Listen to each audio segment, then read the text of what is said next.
Um, I've been showing you all this computer-aided design stuff, and I've never really connected it, I don't think, with reality, with money, with... I just want to talk about some things that I think you'll appreciate.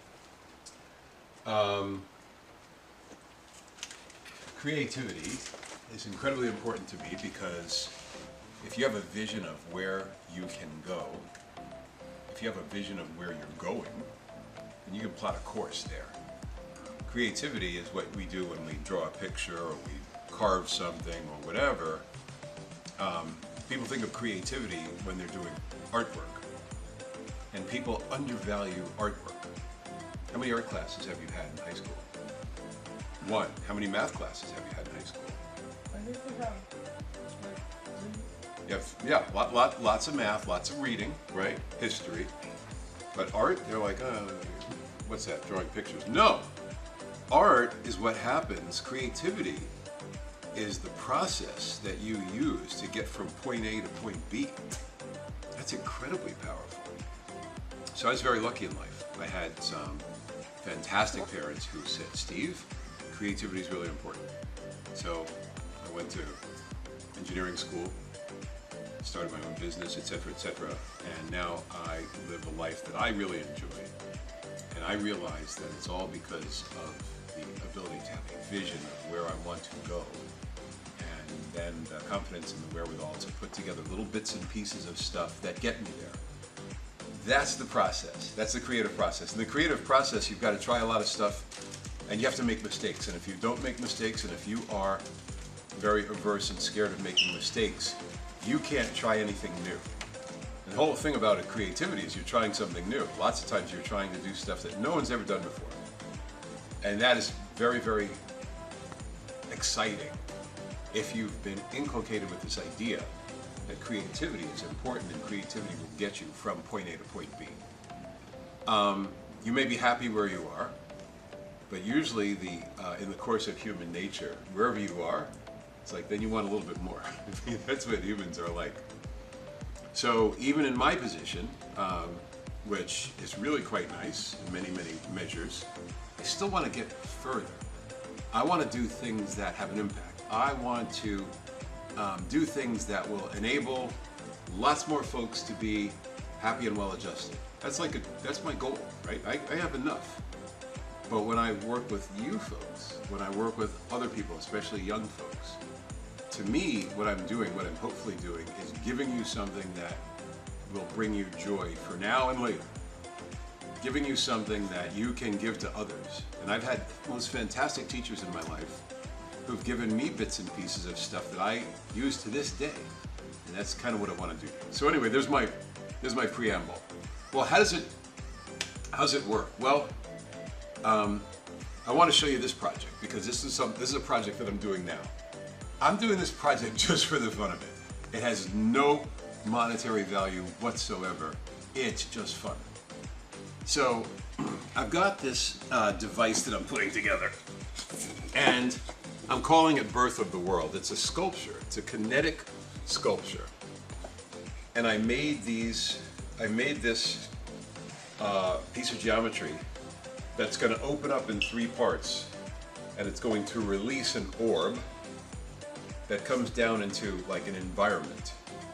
And to me, it's an art piece that has some political and some philosophical significance. And you've got to figure out what that is. But I need a mechanism now to do that.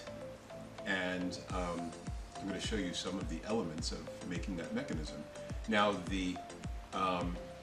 there's a few videos, and you've seen them, called Birth of the World on my YouTube channel.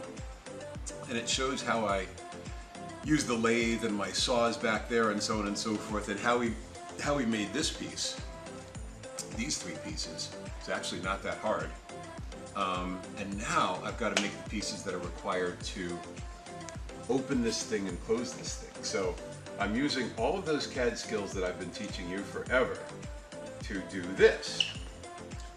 Now, as you can probably see, this is a mechanism whereby when you turn this disc, the distance between those two places increases or decreases depending on the way you turn it. And when that happens, you've got this little hinged piece of geometry. And if you turn it this way, then this hinge has to pull up this way. And as it pulls up this way, this lobe, which is one of these, is connected to it. And they're all, there's going to be 3 of these mechanisms. And there's not a hole in here. And they'll all rotate at the hinge, and they'll all rotate in unison, and that's what will release this orb. So it'll be a really, really nice kinetic sculpture. And this is an actuator. It's an electronic component. And when you power this with, I think it's probably, 12 volts DC. It's right there, 12 volts. That's nothing. There's a motor in here, and there's a screw thread in here, and there's a nut. And the motor turns the screw thread, and this piece of geometry expands and contracts in a very precise way. So I can program this thing to do what I want, which will be connected to here. I haven't shown you exactly where, but it's going to make this thing just open up so perfectly and so smoothly. So that's fun. Okay? So now, this piece of geometry right here, I made yesterday. Actually, Ken and I made it. And what we did was, I started with a piece of flat board, and I made these 120-degree cuts in it with my chop saw. And then I've got a hole saw that you mount on the drill press, and it'll cut this perfect hole, 3.5 inches. And then this black pipe is a piece of geometry that you get from Home Depot. It's waste pipe. It's ABS black plastic pipe. It's exactly 3.5 inches in diameter. It fits this hole very nicely, and so those are the 2 components that I already have. Now, what we're going to do today is make this component. We call it the bearing retention ring, and what the bearing retention ring does is it holds these little rollers. Now, if you open up a computer, you'll see a fan in the computer. And at the center of that fan, there's a thing called a bearing. The bearing has balls in it.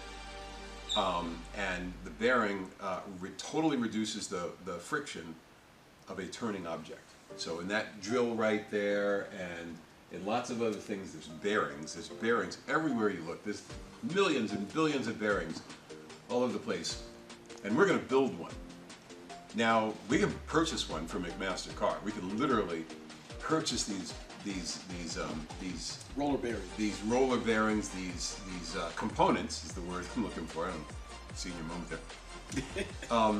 But the thing is, we've got dowels right here. Here's a dowel. This is a 1/2 inch diameter dowel. And so what I've designed here is I'm going to take this and chop it. However many of these there are, I think there's 20 of them, and they will fit around the periphery of this black plastic tube, and we'll be able to create a bearing. Now, why are we doing this? We can buy one, just for the heck of it, just for the fun of it, just to show people that you can use kind of ordinary items and do this work without spending a lot of money. Well, it's a lot of time, you know, and some of the tools I'm using are maybe a little bit pricey, but they're not that bad. But anybody could do this, and that's the whole point. If I can make these movies and encourage people to do this, then they're practicing the creative ethic. And guess what?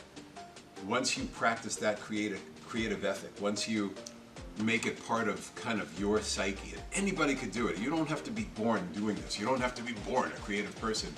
In my view, it's something that you can cultivate, and you can practice. And once you get there, then when somebody gives you different problems, like how do I find a good apartment? How do I do this legal thing? How do I purchase a house when I don't have that much money? How do I have a happy family in a situation where a lot of people are unhappy? How do I live a life that requires less energy? How do I save the planet? Right? It's all the same process. You've got to start with what you know. You've got to start with ideas that may help. You've got to try them, you've got to test them, you've got to build them, you've got to invest in them. You've got to understand that no matter what you do, you're going to make a mistake, and you've got to learn from that mistake. All these life lessons are in this little project here, because the long and short of it is, if you think of everything the way everybody else just told you, you'll never get anywhere. You know, if you think of the new way, if you think of a more creative way, that's how you get progress done. And that's really important to me as a person who was born in Brooklyn in the 60s and saw a lot of stuff that wasn't so good. It's a hugely important ethic and life goal. Okay, enough said. Now, we're going to do this. We're going to create this little purple piece that we call the retention ring. In this CAD, in the CAD techniques that I've been teaching you, we've got the little drawing here. So there's a separate model, retention ring. When I Control-Shift-D, I go into the drafting, so you can see how simple it is. The only thing I haven't shown you is this chamfer. There you go. So now the drawing is basically complete. It's got a 3.5 inch diameter hole in it. It's 5 inches in diameter. It's 0.75 thick.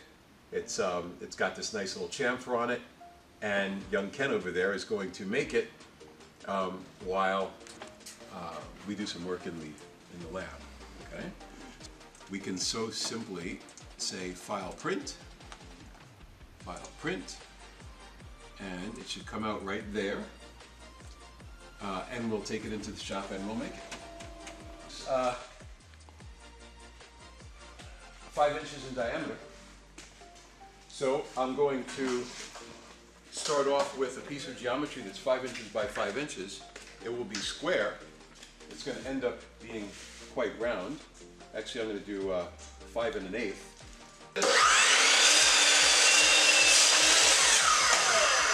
Makes very, very nice cuts, and cuts of any angle that you want.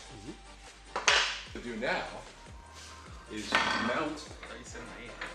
What's that? 37.8. Yeah, you're right. 5 1/8. Now I'm going to mount this right in the center. Application. So now that's the center. I don't have to get it perfectly in the center, because when we spin it on the lathe, the center will be perfect. This will go down like this. This.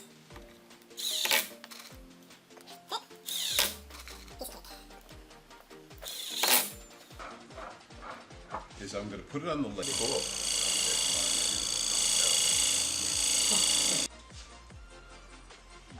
So with this one, I definitely want to have a piece of wood under here, because if you just drill through wood without something underneath it, it becomes very jagged. So I'll use this.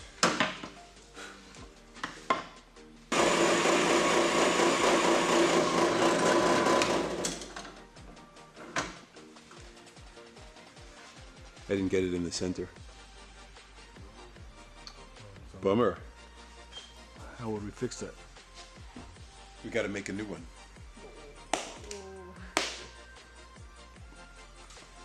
So the better, yeah, it's so, you know, this demonstrates something. Try as you might, you know, you're never gonna, if you're in my view living the best life, you're never going to have a life where you don't make a mistake. So what I should have done, what I'm going to do next is make another one of these, but I'm going to start the hole first, right? So I start the hole first, then I do the whole thing, then there's no way I can mess it up, right? Anybody want a souvenir?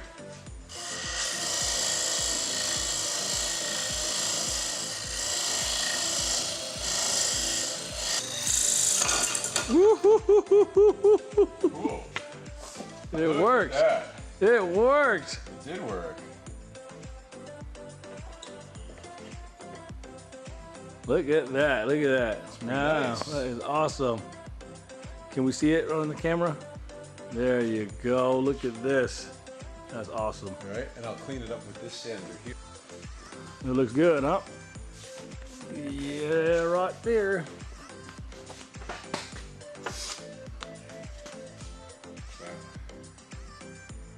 There's a few little burrs in here. I'm going to just put it on the sander.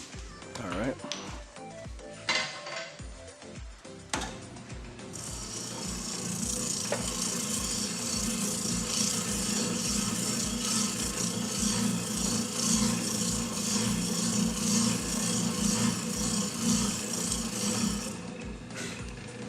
I didn't press very hard. I just kind of wanted to get that extra level of smoothness.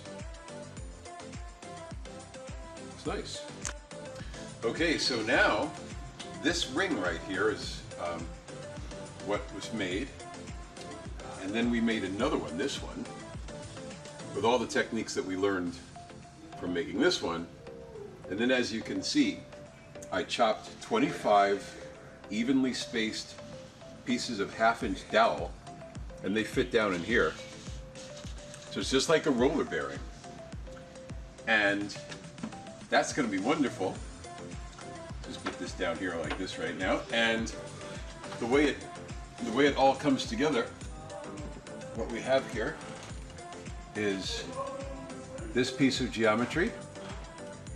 When I hide this, you can see, and when I hide this, you can see that the little dowels will be here. There's 25 of them, like I said. And this piece is going to be the piece that I just showed you here. And these little universal connector joints are the ones that are going to be connected to the bottom ring. You can see the hinges. These little plates will be mounted to these lobes, and then we'll mount this actuator, and it will twist this, and the whole thing will open and close. So I'm getting more and more excited about this project as we're making more and more progress and developing methods to make it all come out. So we're getting really close to the end now.